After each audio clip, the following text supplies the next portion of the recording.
apakah sedemikian emosionalnya ya tersangka ini sampai berani membunuh di depan mata lagi. Dia udah minta ampun, nggak dipeduli, Don.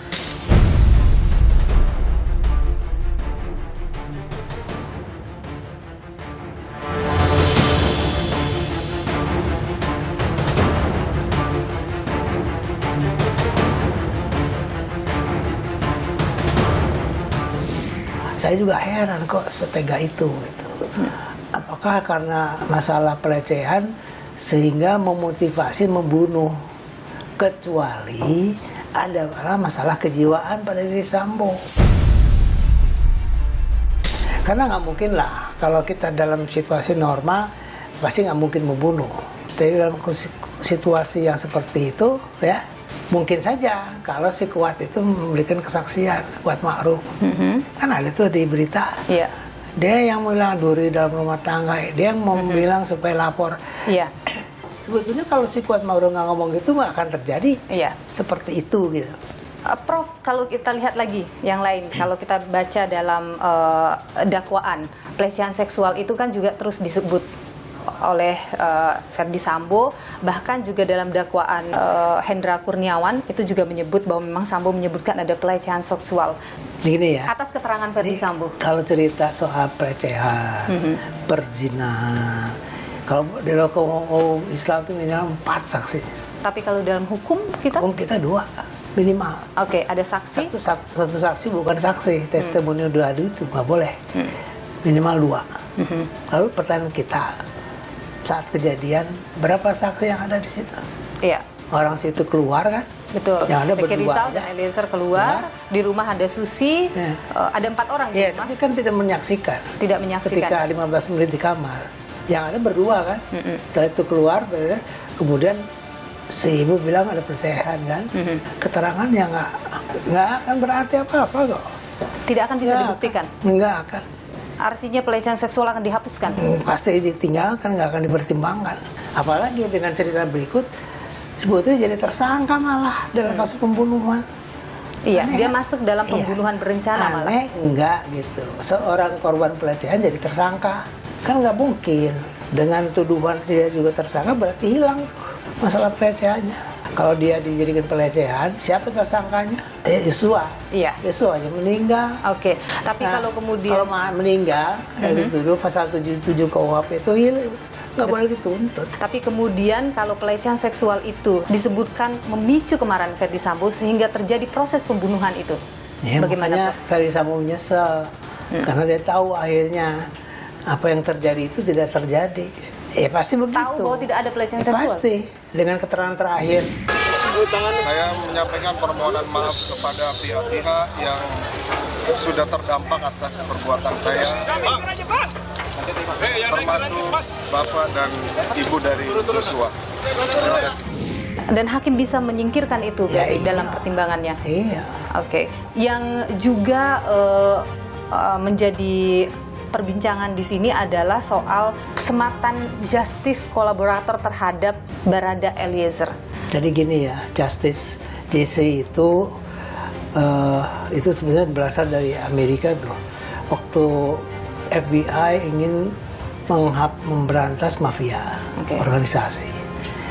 Ya, mafia organisasi di Amerika tidak akan terbuka lebar, ya, Al Capone, karena kalau tidak ada orang dalam yang. Nah, tapi syarat kalau di situ, pertama dia ada peran serta. Oke. Dan tapi peran serta yang tidak signifikan. Jadi saya baru nggak tahu sekarang di Indonesia ini JC ini dipergunakan seperti dengan syarat itu atau syarat sendiri. Pelaku utama, pelaku.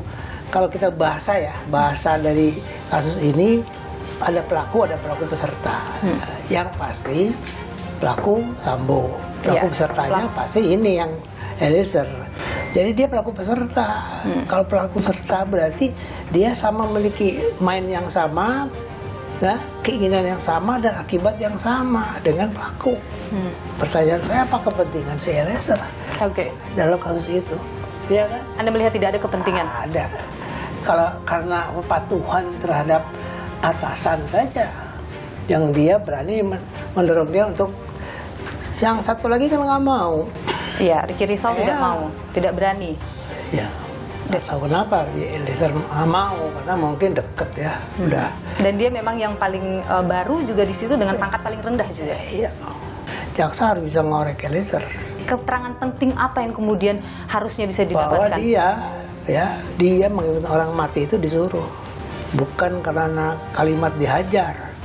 Pokoknya dari segi hubungan birokrasi atasan bawahan, ya kan, non hukum, faktor non hukum tidak bisa mengelak lagi Sambo bahwa dia tidak menyuruh nembak, hanya hajar. Tapi kalau jaksa kemarin mengatakan dakwaannya 2, primer 340, Iya. rencana subsidiar pasal 338, berarti jaksa sudah memiliki bukti yang kuat untuk menempatkan 340 di sana, bukan 338 di primer 340 kan. 340 tidak terbukti, otomatis 338. Kalau 340 terbukti, 338 itu tidak perlu dibuktikan. Iya, ada 4 tersangka, Ferdi Sambo, Putri Chandrawati, Kuat Ma'ruf, dan Ricky Yang belum Rizal. lagi ada yang 340. saksi, ada saksi kunci, ada saksi mahkota gitu kan. Iya, Eliezer 338 Iya. yang dikenakan. Mereka yang melakukan, yang menyuruh melakukan, dan turut serta melakukan perbuatan dengan sengaja dan dengan rencana terlebih dahulu merampas nyawa orang lain. Begini, Prof. Inilah Kasus ini tidak hanya soal pembuktiannya, tapi juga soal keberanian hakim memberikan vonis. Benar begitu, Prof? Itu juga pertimbangan fakta di persidangan. Hakim kan nggak pernah meriksa sejak awal. Faktanya juga hakim nggak tahu kecuali jaksa. Ya sih dia baca dakwaan jaksa. Jadi hakim itu akan memperhatikan perkembangan keterangan di dalam sidang dan profil orang. Ketika kalau pidana tuh hakim juga melihat bagaimana gerak-gerik tersangka. Dia paling tidak punya ilmu pengetahuan psikologi juga hakim. Hakim paling enggak karena pengalaman bisa ngelihat nih orang bohong apa enggak gitu. Oke. Iya. Jadi yakin pasti hanya hakim yang berpengalaman yang bisa menyelesaikan perkara ini dengan objektif. Tentu kita akan lihat, Prof, bagaimana proses sidang ini akan berlanjut, karena sekarang ini masih pembacaan dakwaan, nanti juga berikutnya akan pembacaan dakwaan untuk Eliezer. Nah ini, Prof, dipisahkan antara Eliezer dengan terdakwa lain. Menurut Anda, itu strategi yang menguntungkan Eliezer? Pasti menguntungkan, tapi juga bisa merugikan karena tidak bisa cross eksaminasi. Kalau dihadirkan Mas Sambo kan bagus, bisa di cross eksaminasi. Pada waktu cross eksaminasi kelihatan mana yang bohong, mana enggak. Kenapa dipisah? Satu kerugian sebetulnya. Ketika dipisah, Iya. kerugian bagi Eliezer atau Ferdi Sambo? Eliezer dong. Mas Sambo ya senang-senang aja. Karena suatu saat hakim harus menyimpulkan mana yang benar. Yang jelas ada orang mati kan? Jelas ada orang mati. Pasti ada pelakunya.